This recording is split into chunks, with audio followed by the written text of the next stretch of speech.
حضرت نوح علیہ السلام کی قوم کو حضرت نوح علیہ السلام نے 1500 سال سمجھایا ہے. 15، کچھ لوگوں نے 950 سال لکھا ہے نا، اعلیٰ حضرت نے لکھا 1500 سال عمر ہوئی حضرت نوح علیہ السلام کی. اللہ تعالیٰ بندے کو جلدی سزا نہیں دیتا، بلکہ قرآن مجید میں ایک جگہ رب کریم اس طرح بھی فرماتا ہے کہ جب بندے مجھے بھول جاتے ہیں تو میں ان کے لیے نعمتوں کے دروازے کھول دیتا ہوں. بندہ سمجھتا ہے کہ میں کچھ تو ہے نا کہ میرے اندر کہ میں جدھر جاتا ہوں خیر ہی خیر ہو جاتی ہے. وہ سمجھتا ہے کہ میری عقل ہے، حالانکہ اللہ اسے ڈھیل دیتا ہے. اللہ اسے ڈھیل دیتا ہے. گناہوں کی سزا کے 3 طریقے ہیں. ایک ہے متنبع کرنا، تنبیہ کرتا ہے اللہ، بندہ متنبع ہو جاتا ہے، یہ اللہ کا بہت بڑا احسان ہوتا ہے. ایک ہوتا ہے مہلت دینا، اور ایک تیسرا ہوتا ہے اللہ خفیہ تدبیر کرتا ہے. تھوڑا سا سمجھیے گا، انسان پر کوئی آزمائش آئی، فوراً اس کی چھٹی اس نے کہا کہ وہ فلان جگہ غلطی کی تھی تب ایسا ہوا ہے.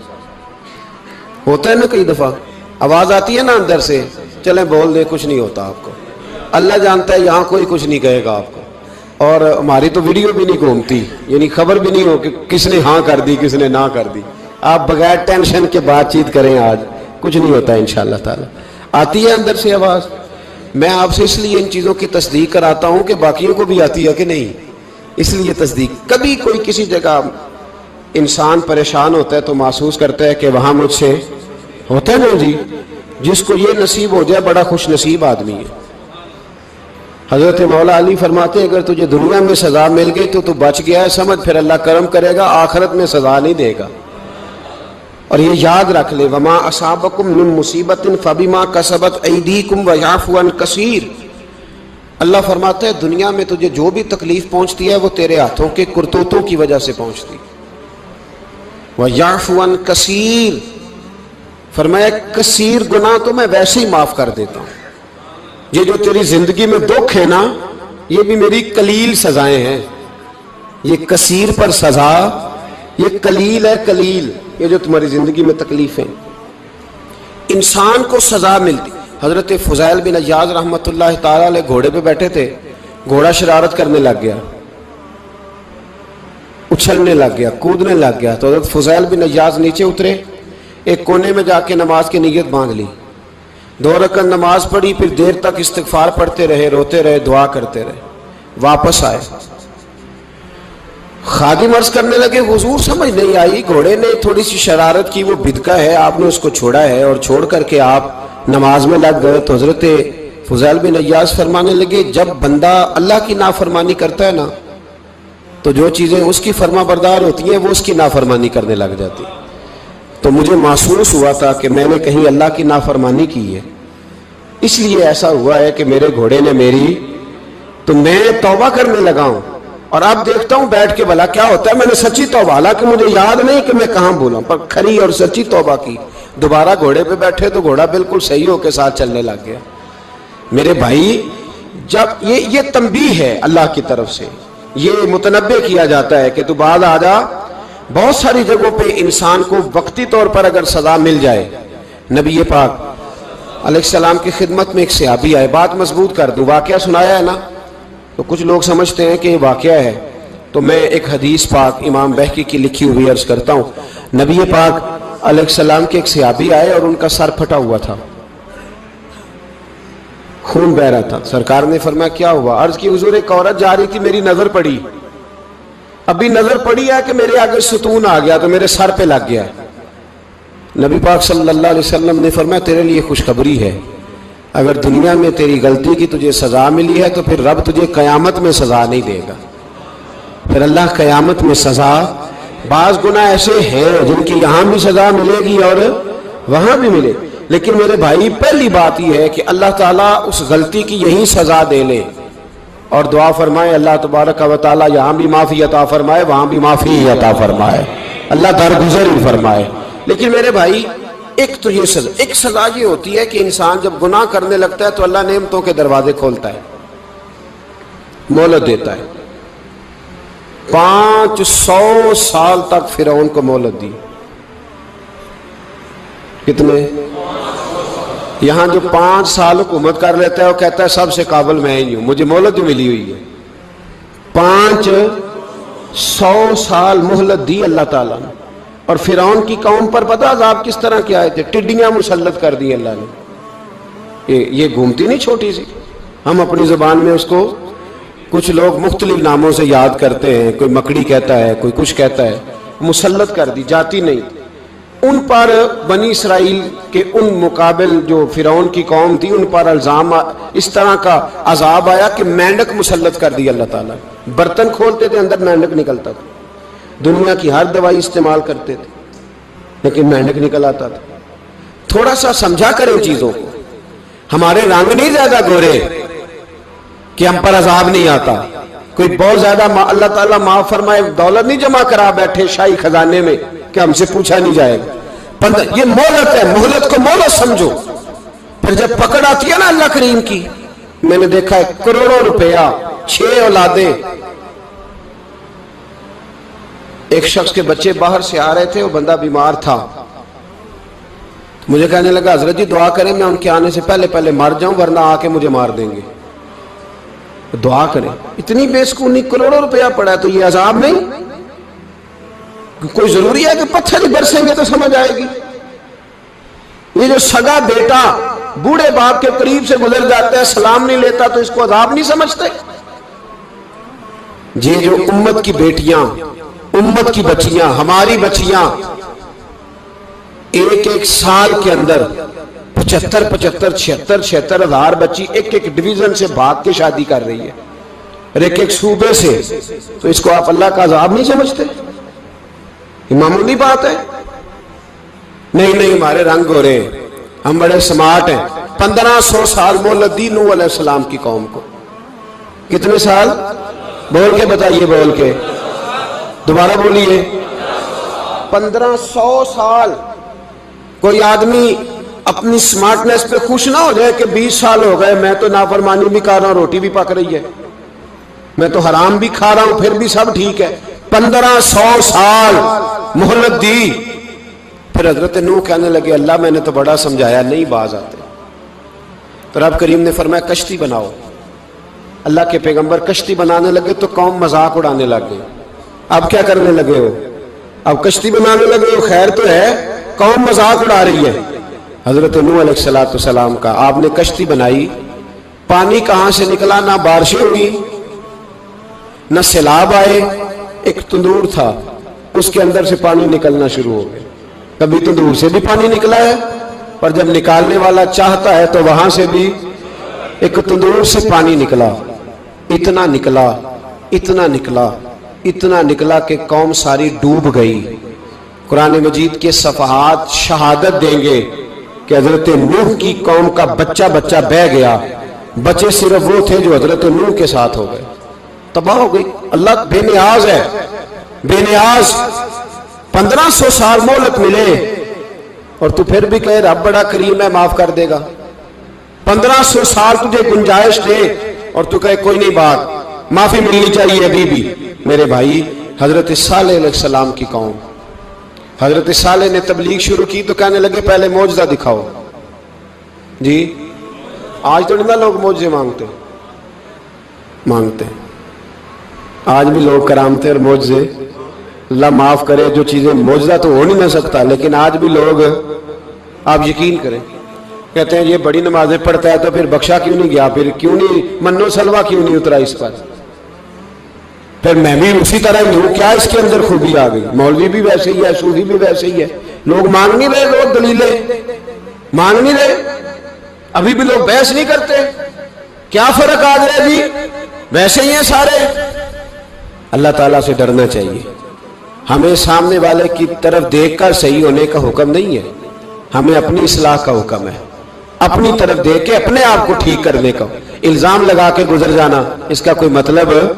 سنو اور یاد رکھو، حضرت صالح علیہ السلام سے کہنے لگے پہلے معجزہ دکھائیں، تو حضرت صالح علیہ السلام نے فرمایا اونٹ کہاں سے پیدا ہوتے ہیں؟ کہا اونٹنی کے بطن سے۔ فرمایا آؤ میں تمہیں پہاڑ کے اندر سے اونٹنی پیدا کر کے دکھاتا ہوں۔ کہاں سے؟ پہاڑ کے اندر سے۔ حضرت نوح ساتھ لے کے گئے تو پہاڑ کے اندر سے اونٹنی نکلی، اور اونٹنی بھی گابن تھی، اس کے پیٹ میں بچہ، اور اونٹنی اتنا دودھ دیتی تھی کہ ساری بستی دودھ پی جاتی تھی، پھر بھی دودھ بچ جایا کرتا تھا۔ لیکن حضرت نوح علیہ السلام نے فرمایا اب تم نے دیکھ تو لیا یہ اسے، یہ جتنا دودھ دے گی روٹی بھی اتنی کھائے گی، ایک دن تم سارے پانی پیو گے، ایک دن یہ سارا پانی پیا کرے گی، ایک دن تم سارے باقی جانوروں کو گھاس کھلاؤ گے، ایک دن یہ اونٹنی، اور اونٹنی کا نام کیا؟ ناقۃ اللہ، اللہ کی اونٹنی۔ کس کی اونٹنی؟ نام کیا ہے؟ اللہ کی، یہ اللہ کی اونٹنی ہے۔ تو حضرت نوح علیہ السلام کی اونٹنی فرمایا اس کی بے ادبی نہ کرنا۔ باز نہیں آئے لوگ، باز نہیں آئے، کہنے لگا جی دودھ دینا تو ٹھیک ہے، پر یہ جو سارا پانی پی جاتی ہے نا یہ صحیح نہیں، یہ جو ساری گھاس کھا جاتی ہے یہ نہیں ٹھیک، دودھ دینا تو ٹھیک ہے پر یہ نہیں صحیح۔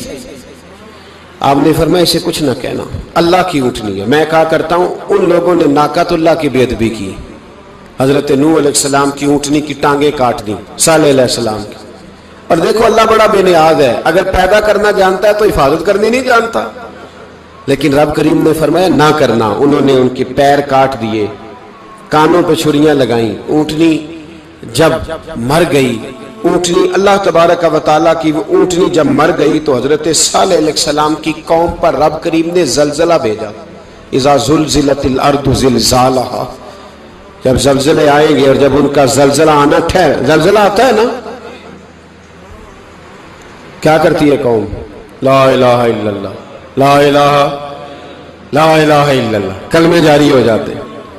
بلکہ ایک دفعہ ایسا بھی ہوا کہ مسجدوں میں اعلان ہونے لگے زلزلہ آ رہا ہے، جو فجر کے لیے نہیں اٹھے زلزلے کے لیے وہ بھی اٹھ گئے، جن کا دعویٰ ہے نا میری سویرے آنکھ نہیں کھلتی، ان کی لگی نہیں کتنے گھنٹے، بعد میں بھی نہیں لگی، ٹی وی پہ اعلان ہوتے رہے کوئی نہیں آ رہا سو جاؤ چپ کر کے، لیکن آنکھ لگی۔ موت سے تو ڈرتا ہے، اللہ سے ڈرتا ہی نہیں، موت کا خوف ہے رب کا نہیں۔ زلزلہ آیا ساری قوم تباہ ہو گئی۔ بتاؤ اگر ناقۃ اللہ کی گستاخی ہو تو اللہ ناراض ہو جاتا ہے، اور اگر اولیاء اللہ کی ہو، اگر اولیاء اللہ کی ہو تو رب ناراض نہیں ہوتا؟ شرم نہیں آتی لوگوں کو داتا صاحب کی بے ادبی کرتے؟ شرم نہیں آتی لوگوں کو غوث اعظم کی گستاخی کرتے؟ حیا نہیں آتی جنہوں نے دین پھیلایا ان کی بے ادبی؟ میں درد سے کہتا ہوں، رو کے کہتا ہوں، اور اگر کلیجہ پھٹ سکے تو میں دکھاؤں زخم کتنے۔ ایک حج کے موقع پر ایک بابا جی، اس سال 4,80,000 روپے کا پرائیویٹ حج تھا، اور بابا جی کی کیفیت کمزور تھی، بیچارے بیمار تھے، اس کے باوجود وہ گئے۔ بوڑھے آدمی، جا کے بیٹھیے، بزرگ، اور کتنی مشکل ہے وہاں منا، مزدلفہ، عرفات، طواف زیارت، کتنا مشکل کام ہے طواف زیارت کرنا، طواف وداع کرنا۔ کس کٹھن سے حج کیا، بڑھاپے میں پیسے بھی لگائے، اور جب وہ روضہ رسول پہ گئے صلی اللہ، اور انہوں نے جا کے نبی پاک صلی اللہ علیہ وسلم کے روضے کی طرف منہ کر کے درود شریف پڑھا تو ایک ملا نے اٹھ کے کہہ دیا تو مشرک ہے۔ تو میری روح کانپی، میں نے کہا تجھے شرم نہیں آئی، حیا نہیں آئی؟ اس کی عمر دیکھ، کس بڑھاپے میں کہاں سے چلا، کہاں آیا۔ یہ مشرک ہوتا تو کسی مندر میں جاتا، یہ مشرک ہوتا تو کسی گرجے میں جاتا، یہ مشرک نہیں، یہ مومن ہے، اور یہ وہ والا مومن ہے جس کے سینے میں دل جب دھڑکتا ہے تو خالی دھڑکتا نہیں، ساتھ وہ محمد عربی پہ درود و سلام بھی پڑھتا ہے۔ شرم نہیں آتی لوگوں کو؟ اتنی بڑی گستاخی کرتے، جو روضہ رسول پہ آیا مشرک ہے۔ میں نے جو مولوی کو صاف صاف کہا تھا، میں نے کہا اگر میں مشرک ہوں تو نکالو، مشرک کا داخلہ تو یہاں ویسے ہی منع ہے۔ شرم نہیں آتی؟ اپنی زبان کا ایک پاس کرو کچھ۔ اتنا ظلم، اتنی بڑی فرقہ واریت امت میں، اتنا امت کو تقسیم کرتے ہو، تمہیں شرم نہیں آتی؟ جہاں سے اتحاد کا پیغام دینا چاہیے وہاں سے تم لوگوں کو فرقے کا پیغام دیتے ہو، ایک مقصود فرقے کی تبلیغ کرتے ہو۔ خدا رہا تو میں کہہ رہا ہوں ناقۃ اللہ کی بے ادبی پہ عذاب آتا ہے، تو اولیاء اللہ کی بے ادبی پہ نہیں آتا۔ داتا صاحب ساری دن کی تبلیغ کرتے رہے، ایک آدمی نے اٹھ کے کہہ دیا جناب وہ تو شرک کا اڈا ہے، تو رب کریم ناراض نہیں ہوتا ان باتوں سے؟ ہمیں خیال کرنا چاہیے، اللہ سے ڈرنا چاہیے۔ ان چیزوں سے عذاب آتا ہے اور آ رہا ہے، اللہ تعالی ہمیں محفوظ فرمائے۔ اللہ ہمیں اس سے، قوم لوط پہ بھی عذاب آیا، ہم جنس پرستی، مرد مردوں سے بدکاری کرتے، حضرت نوح نے سمجھایا کہ یہ کام درست فطرت کے خلاف ہے، یہ کام درست نہیں۔ جب انسان یہ کام کرتا ہے تو زمین اور آسمان کانپتے ہیں۔ اب میں کیسے کھول کے بتاؤں، میرے پاس اعداد و شمار ہیں کہ پاکستان کے اندر اس کام کی کیفیت کیا ہے اور کس طرح کر کے لوگ، میں تو رونا روتا رہتا ہوں داڑھی کا۔ لوگ کئی دفعہ کہتے ہیں حضرت صاحب پہلے بھی آئے تھے تو داڑھی کی بات، پھر بھی آئے تو داڑھی کی بات، تو میں رونا روتا ہوں۔ اس لیے روتا ہوں کہ جو کلین شیو نوجوان ہوتا ہے وہ امرد کے حکم میں ہے، اس پر وہی حکم لگتا ہے جو عورت پہ لگتا ہے۔ اس کے ساتھ مرد کا اٹھنا بیٹھنا اسی طرح ناجائز ہے جس طرح عورت کے ساتھ۔ حضرت جنید بغدادی رحمت اللہ تعالی علیہ کے سامنے ایک شخص نے کہا وہ کتنا خوبصورت نوجوان جا رہا ہے، تو آپ فرمانے لگے تو حافظ قرآن نہیں؟ کہا ہاں۔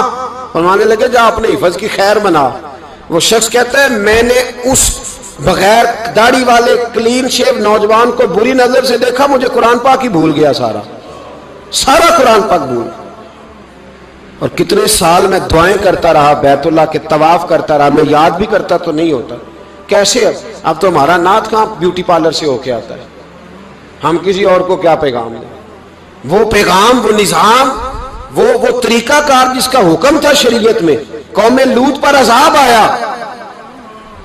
صحیح بیٹھتے ہوں گے بچے جو موٹر سائیکلوں پہ بیٹھتے ہیں، میں نے گجرانوالہ کی سڑکوں پہ بچوں کو، نوجوانوں کو جو تماشے کرتے سر عام دیکھا ہے تو مجھے ڈر لگتا ہے، اور کوئی روکنے والا نہیں، شغل ہو رہا ہے، ہنس رہے ہیں، اور سامنے عورتیں بھی ہیں، سب ہو رہا ہے۔ کتنی تکلیف کی بات۔ حضرت نوح کی قوم یہ کام کرتی تھی، قرآن پاک نے بیان کیا ہے۔ حضرت نوح نے سمجھایا، فرمایا رب کریم نے تمہیں اپنی خواہش پوری کرنے کے لیے جائز طریقہ عطا فرمایا، عورتوں سے نکاح کرو، اور اس نکاح کی برکت سے جو اللہ تمہیں اولاد دے گا اس کو اللہ تبارک و تعالیٰ تمہارے لیے باعث بخشش بھی فرمائے گا۔ لیکن جب قوم نہ مانی تو جو قوم میں لوط کا عمل کرے اس کا علاج قرآن نے بیان فرمایا کہ آسمان سے پتھر برسیں گے، پھر پتھر برسے، اور جن کے بڑے بڑے اچھے دماغ تھے ان کے دماغ چکنا چور کر دیے گئے، تباہ کر دیے گئے، ان کے دماغ زمین پر بچھاڑ دیا گیا۔ اللہ مہلت دیتا ہے، لیکن اس کا مطلب یہ نہیں کہ انسان توبہ ہی نہ کرے۔ حضرت شعیب علیہ السلام کی قوم پر بھی عذاب آیا، اس لیے کہ بددیانتی کرتی تھی، ناپ تول میں کمی کرتی تھی۔ میں نے کہا تھا شب قدر کی رات کہ یہ کوئی تماشا ہے کہ شب رات آئی تو ساری رات روتے رہے، یا اللہ معاف کر دے، یا اللہ معاف کر دے، رو رو کے چیخے مار مار روئے۔ شب قدر آئی تو پھر چیخے ماری، ساری رات روئے۔ تو جس بندے کا پروگرام ہی نہیں سویرے بدلنے کا، دکان پہ بیٹھ کے پھر وہی ناپ تول میں کمی، پھر وہ اللہ تعالیٰ معاف کرے۔ میں ایک مضمون پڑھ رہا تھا تو وہ فوڈ کے اسپیشل لوگ تمہیں لکھا تھا مہربانی کرو ملاوٹ ہی اچھی چیز کی کر لو، مرچ میں کیری تو نہ ملاؤ اینٹوں کی، وہ تو بیمار کرتی ہے، وہ تو خون کی آنتوں کو روک دیتی ہے۔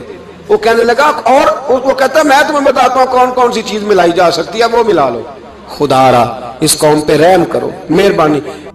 ایک دوست ہے ہمارے، میں وزیر آباد میں ان کے گھر بیٹھا تھا تو ایک میڈیکل، میرا کسی شخص پہ اعتراض کرنے کا میں مجموعی بات کرتا ہوں۔ میں ایسے ڈاکٹروں کو جانتا ہوں جو اللہ تعالیٰ فضل کرے سچ مچ کے نیک ہیں، اچھے لوگ۔ تو بچے کا میڈیکل سٹور ہے، تو والد بیمار ہو گیا، تو وہ کہتا ہے ابا جی ڈاکٹر صاحب نے کہا آپ کو ڈرپ لگنی ہے، تو سگے باپ کو ڈرپ لگانے لگا، تو باپ کیا کہتا ہے پتر تیری مہربانی مینوں کوئی اصلی لائی، وہ نہ لائی جڑی لوکاں نوں لانا ہے۔ اب وہ پیار سے سنا رہا ہے بات۔ میں نے اسے کہا کہ یہ تو ڈوب مرنے کا مقام ہے نا، ڈوب مرنے کا مقام، کہ جس ملک کے اندر دوائی بھی صحیح نہ بکے، اصلی نہ ملے دوائی بھی، اور پھر وہ قوم کہے کہ ہم نے تو پورے روزے رکھے، ہم نے تو بڑا صدقہ اور خیرات کیا، دوائی بھی اثر نہ ملے۔ جناب شعیب علیہ السلام کی قوم ناپ تول میں کمی کرتی تھی، تو اللہ تبارک و تعالیٰ نے ان پر بتا عذاب کس طرح کا بھیجا، شدید گرمی ہوئی۔ اللہ ہمیں محفوظ فرمائے، سارے آمین کہہ دیا۔ دیکھیں کتنا اچھا موسم کر دیا رب کریم، اللہ ہمیں محفوظ فرمائے، اللہ رحمت فرمائے۔ شدید گرمی کی لہر آئی، باہر اتنی گرمی ہوئی کہ لوگ اپنے گھروں میں گھس گئے۔ جس طرح سورج کی شعائیں گھروں کے اندر داخل ہو جاتی ہے، اس طرح گرمی کی لہر اندر داخل ہوئی، اور جس طرح کسی کو آگ لگ جائے تو وہ آدمی اچھلتا کودتا ہے نا،